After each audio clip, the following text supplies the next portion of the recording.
Boa tarde, queridos amigos. Vamos dar início a mais uma doutrinária dessa tarde.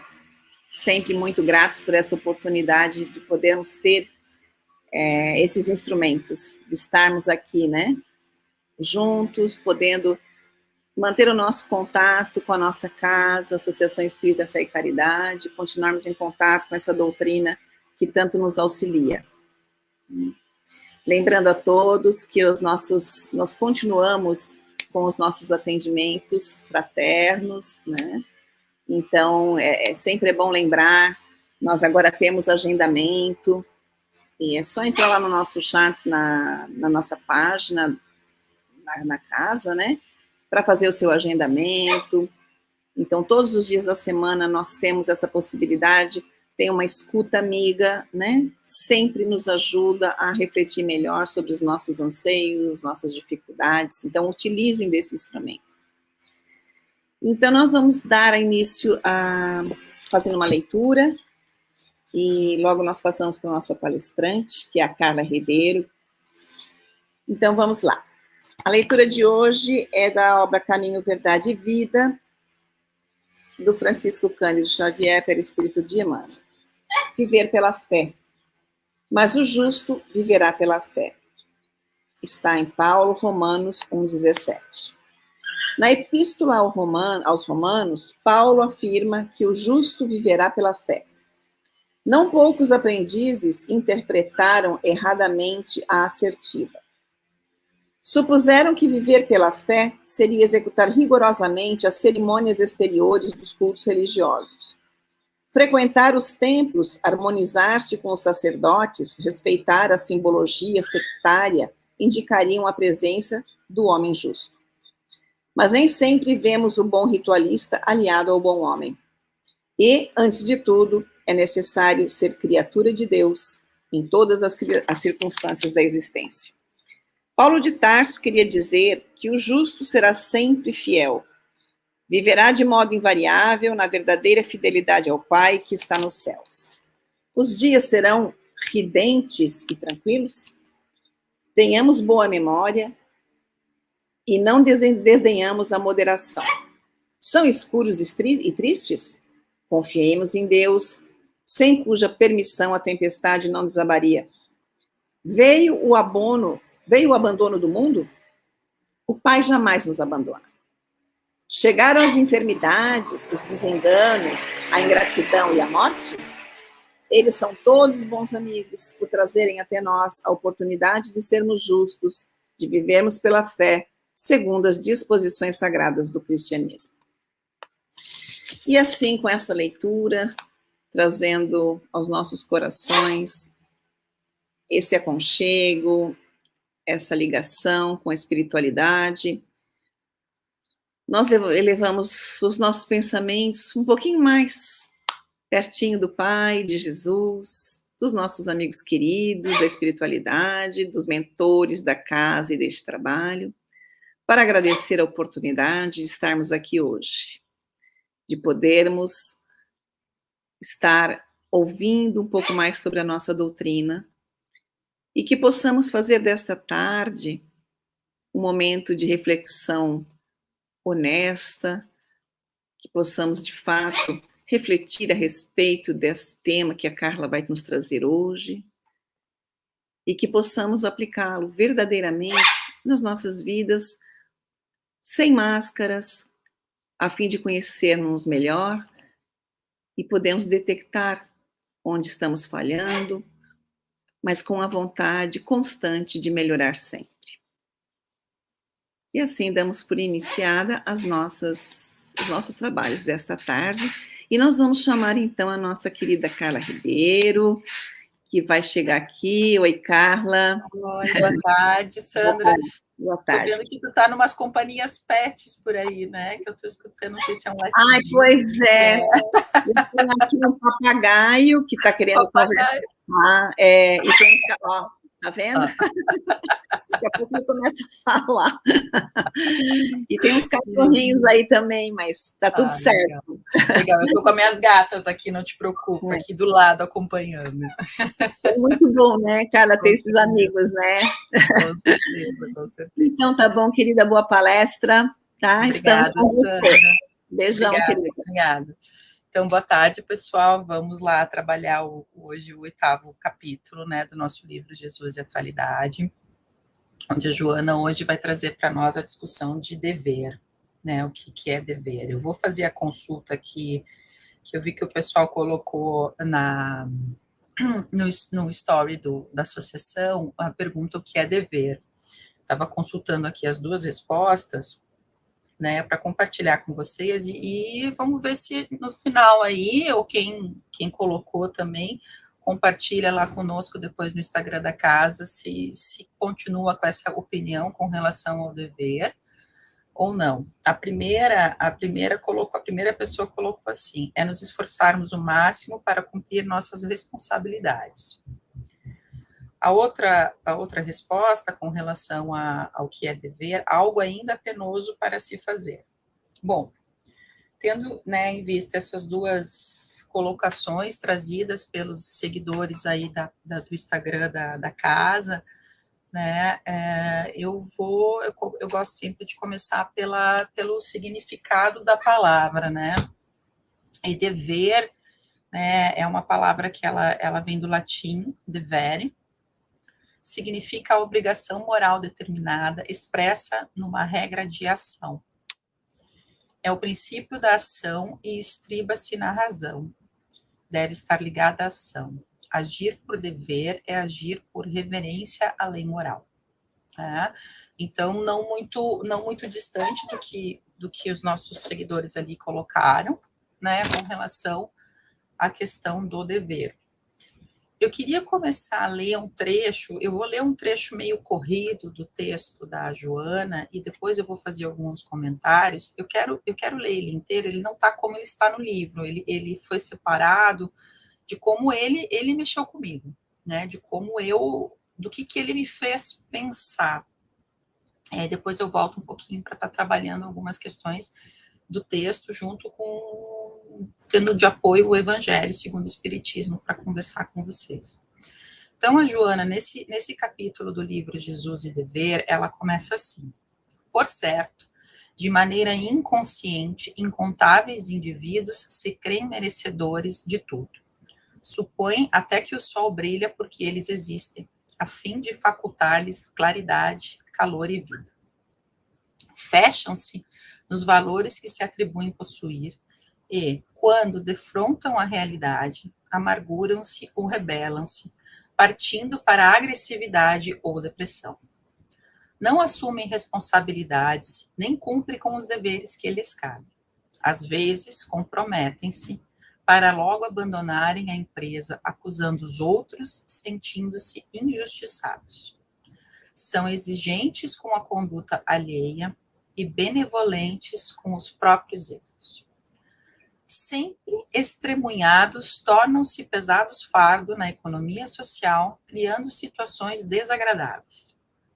Fáceis e gentis quando favorecidos, tornam-se rudes e ingratos se não considerados como acreditam merecer. Afáveis no êxito, apresentam-se agressivos no esforço. Esse trecho que eu acabei de ler aqui com vocês, ele me fez pensar em muitas pessoas. Muitas pessoas. E essas muitas pessoas, em algumas circunstâncias, também me incluem. Né? Eu tenho visto, a minha profissão, né, me permite conhecer um pouco mais de perto, né, as dificuldades dos homens, das pessoas no nosso cotidiano. E quando eu li esse trecho da Joana, eu fiquei pensando que ela estava descrevendo, na verdade, a nossa realidade social hoje. Com a evolução da tecnologia e com o imediatismo que a tecnologia, e digo tecnologia, não só essa tecnologia que está aqui permitindo que eu converse com vocês, mas a tecnologia que desenvolveu a humanidade, que facilitou o trabalho em muitas coisas, desde uma máquina de lavar, que agilizou o tempo de uma lavação de roupa, desde um carro que agiliza o transporte, né, uma batedeira, um telefone celular, coisas que facilitam e agilizaram, né, a nossa vida cotidiana em diversos aspectos, né? Pensando que o espírito ele tem duas asas para evoluir, uma moral e a outra intelectual, a nossa, né, o nosso mundo de provas e expiações, que é o planeta Terra, ele está, assim, com a sua asa intelectual bastante desenvolvida, né? E com isso facilitando muitas coisas, muitas dificuldades que antes, né, a gente tinha que se esforçar muito mais, até com um trabalho braçal para conseguir algumas coisas, né? E à medida que isso avançou, e eu fiquei imaginando, lendo essa questão do que a Joana traz aqui, o quanto também a gente perdeu com isso a paciência, a tolerância, a empatia para com o outro, né? A aceitação, a resignação, né, de se colocar em primeiro lugar como se fôssemos únicos, né, como se fosse um sol diante dos outros, né? Eu lembro daqueles filmes dos imperadores chineses que a gente vê, das histórias que são semideuses, dos egípcios, enfim, que a gente já tem aí ao longo da nossa história essa trajetória. E esse trecho inicial da Joana bateu muito nesse aspecto para mim, o quanto nós estamos orgulhosos, né? E não falo daquele orgulho, tipo assim, orgulho num bom sentido, o orgulho de que eu conquistei aquilo com meu esforço, mas o orgulho, né, no sentido que traz o Evangelho segundo o Espiritismo, né, no capítulo 9, na cólera, que diz assim: o orgulho vos induz a julgar-vos mais do que sois, a não suportardes uma comparação que vos possa rebaixar, as vos considerardes, ao contrário, tão acima dos vossos irmãos, quer em espírito, quer em posição social, quer mesmo em vantagens pessoais, que o menor paralelo vos irrita e aborrece, que sucede, então, a cólera. A gente está tão despreparado, a sensação que eu tenho que a humanidade está tão despreparada para lidar com a adversidade em muitas circunstâncias, de lidar com a dor, de lidar com a perda, de lidar com o tempo que as coisas precisam para desenvolverem, para poder dar conta, né? A gente tem tudo muito imediato, né? Se eu precisar falar com alguém de qualquer lugar no mundo, eu pego meu celular, pego um telefone, pego um computador, uma mídia, e eu vou ter acesso, né? O quanto isso nos traz uma ilusão, talvez, de que as coisas são rápidas e elas não são. Outro dia eu conversava com uma amiga que dizia que alguns anos atrás, alguns 10, 15 anos, talvez um pouco mais, não me recordo agora, que a irmã dela foi morar na Europa, e que naquela época era muito caro fazer ligação telefônica, e que então eles falavam com a irmã uma vez por mês, no telefone, e durante o resto do tempo eles escreviam cartas, né? Vocês lembram? Escrever carta, mandar no correio, né? O correio não serve só para entregar nossas compras da internet, né? E nem as nossas contas que vêm, né? Algumas contas já nem mais vêm pelo correio, vêm pela caixa de e-mail, pelo WhatsApp, né? Então, e aí que eles gravavam, às vezes, para poder ouvir a voz da irmã, ou da irmã poder ouvir a voz deles, gravavam fita cassete. Vocês lembram que é isso, né? Fita cassete, mandavam pelo correio fita cassete. Então, vocês imaginam, para essa família, o tempo, né, para poder matar a saudade. Tem que tolerar, seguir com sua vida normalmente, e ter a paciência de esperar que a fita cassete chegasse lá e a pessoa escutasse e fizesse a devolução.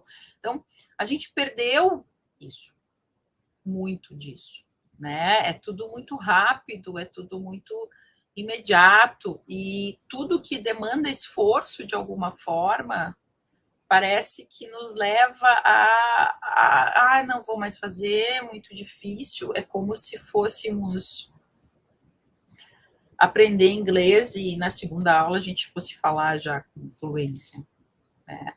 Então, eu fiquei pensando nisso, e com isso, quando ela diz assim, são exigentes com a conduta alheia e benevolentes com os próprios erros, né, o quanto essas pessoas fogem de se conhecer, fogem dessa grande batalha, desse grande dever, vamos dizer assim, que nós temos enquanto num planeta de provas e expiações, que é do autoconhecimento, que é de olhar para si, essa ação, né? Então, acabam terceirizando as responsabilidades do que acontece, das coisas, e acabam fugindo de sua responsabilidade, da sua parcela, né? De dedicação, de empenho, de paciência para que as coisas possam acontecer, né? Conseguindo, então, o texto da Joana, ela coloca assim, né? Olvidam-se de que a vida é um desafio à coragem, ao valor moral, e que todos temos deveres impostergáveis para com ela, para com nós mesmos e para com nossos irmãos terrestres. Ninguém tem o direito de fruir sem trabalhar, explorando o esforço de outrem, né? Então, a Joana traz justamente isso. Estamos no planeta de provas e expiações. Nós vamos ter desafios constantemente, e exatamente são esses os desafios que vão nos fazer crescer, que vão nos desenvolver. E ela coloca que o prêmio, né, o grande prêmio nesse processo todo, é a honra que se concede ao triunfador que se empenhou em consegui-lo. Todo esse trajeto, todo esse esforço, ele volta para nós mesmos num processo de autoconhecimento, num processo de amadurecimento emocional, de amadurecimento espiritual, onde a gente começa a ganhar, né, como diz ela, palmo a palmo. O viajante ganha o terreno que percorre, fitando com desassombro a linha de ser chegada. Então, o que ela coloca aqui? Que a gente precisa caminhar, por mais difícil que seja o caminho, palmo a palmo, passo a passo, a gente vai se aproximando dessa linha de chegada, vai superando as dificuldades, vai avançando, né? E esse é o dever. O dever de cada um o conduz na empreitada da sua evolução, a lei do progresso.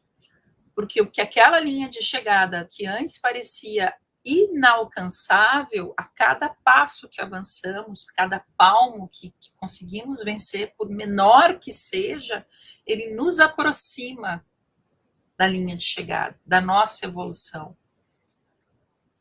E esse esforço, coloca ainda, Joana, resulta da conquista moral que a consciência se permite, em plena sintonia com o equilíbrio cósmico. Ser útil em toda e qualquer circunstância, favorecer o progresso, viver com dignidade, são algumas expressões do nosso dever diante da vida. Esse é o nosso dever. Dever de crescer, de evoluir. E aí o Evangelho nos elucida, né? Tudo que a Joana está trazendo está de outra forma colocado no Evangelho segundo o Espiritismo. E aí o Evangelho, no capítulo 17, item 7, dever, coloca assim: o dever é o resumo prático de todas as especulações morais. É uma intrepidez da alma que enfrenta as angústias da luta. É austero e dócil, pronto a dobrar-se às mais diversas complicações, mas permanecendo inflexível diante de suas tentações.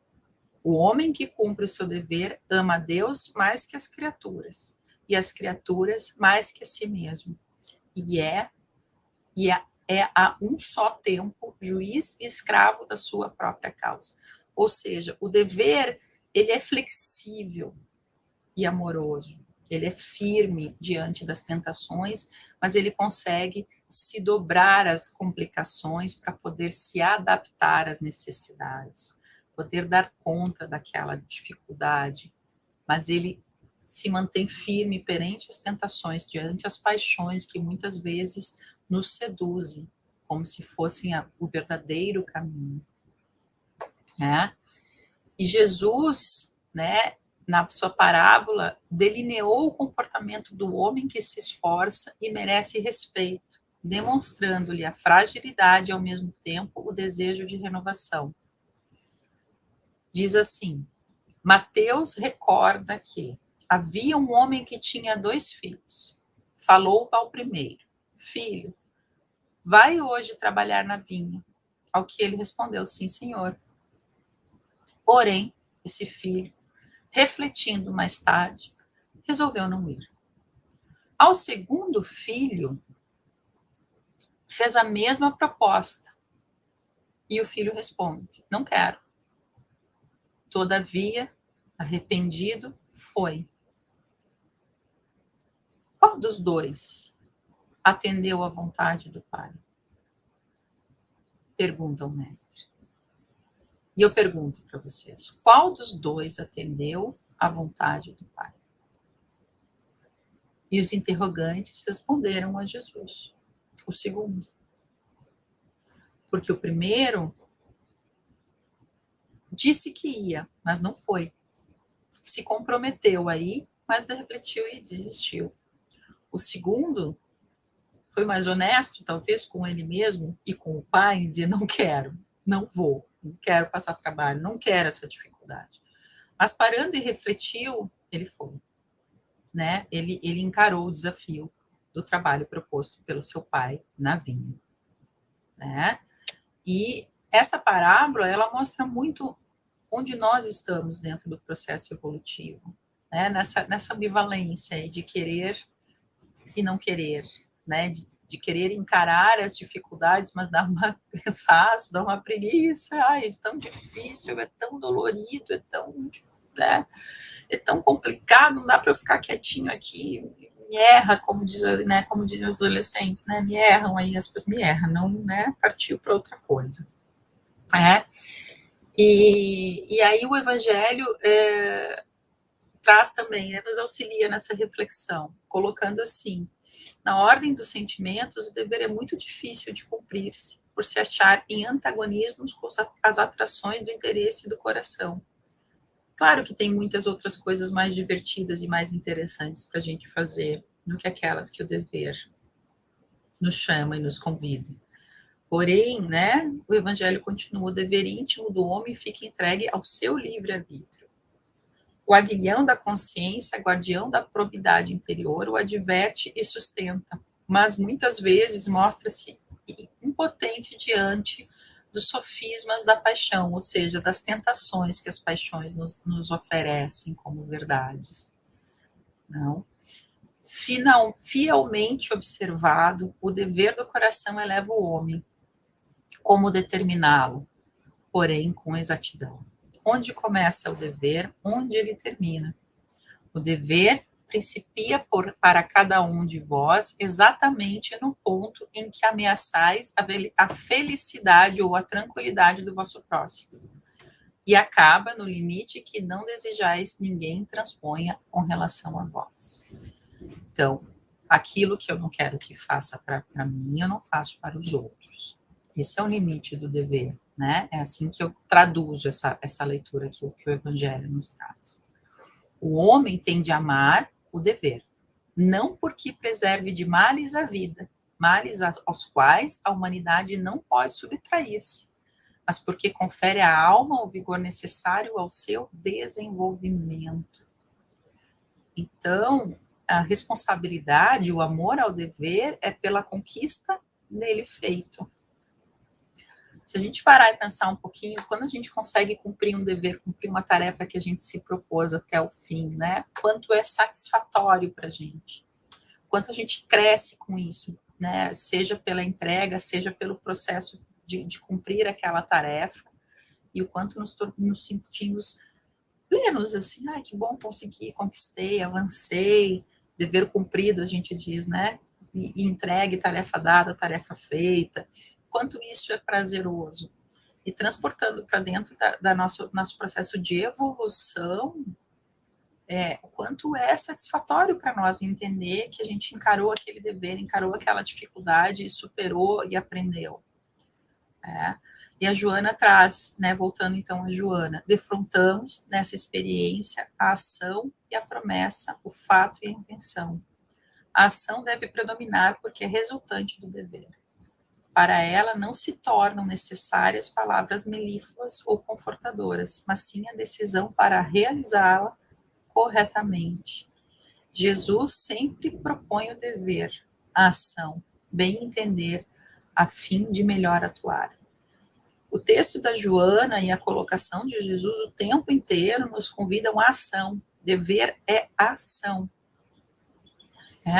O dever é essa potência que nos conduz a agir, a fazer algo, não ficar parado. Esse é o convite constante do texto da Joana, de ação. Ação para quê? Ação para nosso processo evolutivo, para o bem-estar do próximo, para o nosso crescimento enquanto espírito, enquanto humano, não é? E o Evangelho, né? Eu estou fazendo essa interface Evangelho e Joana o tempo inteiro, tá? É o capítulo 7 do 17, item 7 do Evangelho que eu fiz a costura, tá, pessoal? Coloca assim, né, no capítulo do dever. O dever cresce e irradia sob mais elevada forma em cada um dos estágios superiores da humanidade. Jamais cessa a obrigação moral da criatura para com Deus. Tem esta de refletir as virtudes do Eterno, que não aceita esboços imperfeitos, porque quer a beleza da sua obra resplandeça aos seus próprios olhos.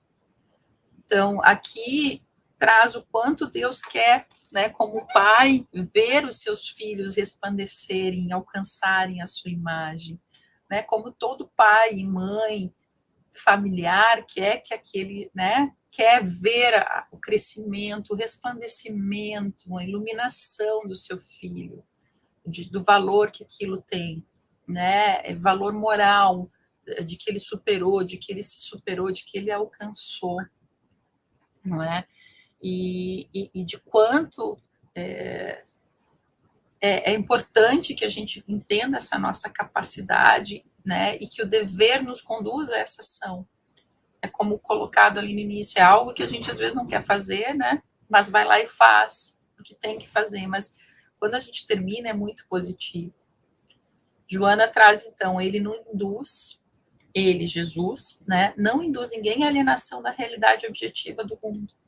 Ele estabelece uma escala de valores que devem ser respeitados, merecendo primazia aos mais relevantes, que se tornam a pauta de conquistas do homem de bem, que cumpre o seu dever. Diante dele, a estagnação é a morte, e este é o crime cometido contra o reino de Deus, que está dentro do próprio homem, necessitando de ser conquistado. E essa morte é a morte da oportunidade. A oportunidade que nós temos de estarmos aqui encarnados e de fazermos valer essa oportunidade, de crescermos enquanto na nossa evolução, de trilharmos esse caminho na nossa trajetória evolutiva. Porque se hoje estamos encarnados, existem de 3 a 5 irmãos desencarnados que gostariam de estar aqui.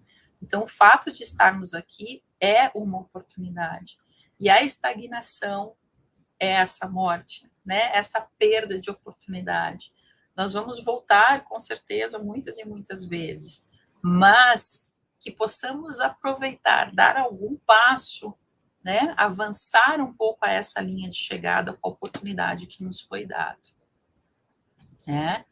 E aí o Evangelho traz, né? Voltando para o Evangelho, o homem tem de amar o dever. Não porque preserve os males da vida, males aos quais a humanidade não pode subtrair-se, mas porque confere à alma o vigor necessário ao seu desenvolvimento, né?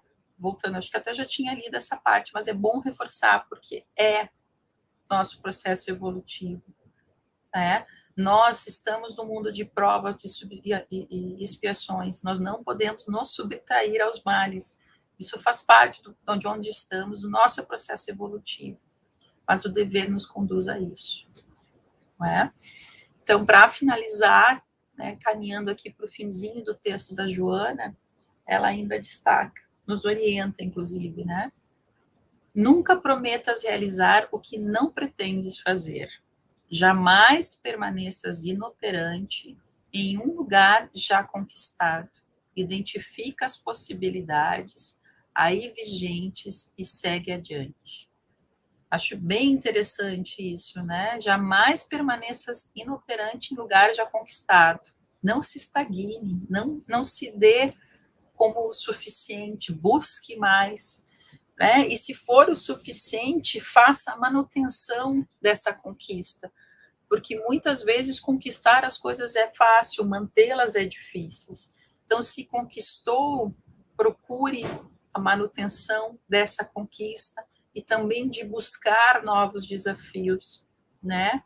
De seguir à frente, de seguir adiante. Se chegou, subiu esse degrau, não para nele, segue em frente, para que ele possa te dar sustentação para o próximo passo, né? O dever que te impõe renúncia e sacrifício também te alça a harmonia, libertando-te dos conflitos e das dúvidas. Não cesses de crescer interiormente. A insatisfação com o que já lograste sem rebeldia será a tua motivação para conquistas mais expressivas. És servidor do mundo, diz Joana. Jesus, que se originara nas estrelas, afirmou ser o servo de todos, e assim se fez, para que tivéssemos vida e esta em abundância. Ou seja, se Jesus, que já alcançou, que está muito à frente de nós, se colocou como servo e ainda buscou e nos trouxe a possibilidade, que nos resta pensar tendo ele como exemplo, né? No Mateus, capítulo 20, versículo 28, diz assim: assim como o Filho do Homem, que não veio para ser servido, mas para servir e dar a sua vida como único resgate por muitos. Então, esse é o caminho. Essa é a proposta que o dever traz, o dever moral para conosco mesmo e para com o nosso Pai, com Deus, de crescer, de evoluir, de darmos o nosso melhor para aproveitar a oportunidade que nos foi dada nesta encarnação. E aí eu trago uma frase do Augusto Cury que eu acho que cabe muito bem aqui, que diz assim: não tenha medo do caminho, mas de não caminhar. Esse é o nosso dever, é caminhar. O caminho vai ser difícil, vai ser cheio de provas, de dificuldades, desafios, mas também nesse trajeto terá um amparo, terão suporte, existirão coisas, situações, pessoas, espíritos, contextos que vão nos auxiliar, mas que possamos, passo a passo, avançar na direção da linha de chegada. Que seja um passo por vez, um caminho, um avanço pequeno a cada encarnação, mas com certeza foi um avanço. Certo, pessoal? Então, eu agradeço. Hoje eu li praticamente li quase todo o texto, né, de Jesus e Dever. Espero que não tenha ficado chato aí para vocês, e também fui fazendo essa dobradinha aí com o Evangelho. Espero que eu tenha conseguido passar a ideia do que a Joana me trouxe, né, porque cada um de nós vai ler também, vai interpretar, mas que possamos, então, fazer essa reflexão. Como ficou a prece para mim, então eu vou pedir para que, né, encerrando aí a atividade da palestra, eu vou pedir que a gente possa se concentrar um pouquinho, se colocar de uma maneira bastante confortável, onde quer que estejamos, fechar nossos olhos, imaginarmos que estamos recebendo da nossa querida casa da Associação Espírita Fé e Caridade. Quem conhece a casa, o salão, que possa se imaginar lá, quem não, que recebam raios de luz vindo da espiritualidade, enviadas a todos nós, onde quer que estejamos, no momento em que for, em que assistirmos essa palestra, em que escutarmos essa prece, que possamos nos abrir a receber essa luz divina que nos fortalece, que nos revigora e que nos auxilia a nos comprometermos cada vez mais com a nossa jornada e com os nossos irmãos de caminhada, que também são importantes para todo esse processo evolutivo. Somos seres sociais e aprendemos e vivemos com essa possibilidade de troca com o irmão, com as pessoas e com a sociedade. Que possamos estar mais tolerantes, pacienciosos, deixarmos as situações se assentarem, dar tempo ao tempo e sempre nos mantermos firmes na nossa jornada evolutiva. Obrigado, Senhor, pela oportunidade. Que assim seja. Boa tarde, pessoal. Até mês que vem, que a gente vai estar trabalhando Jesus e a alegria. Tchau, tchau.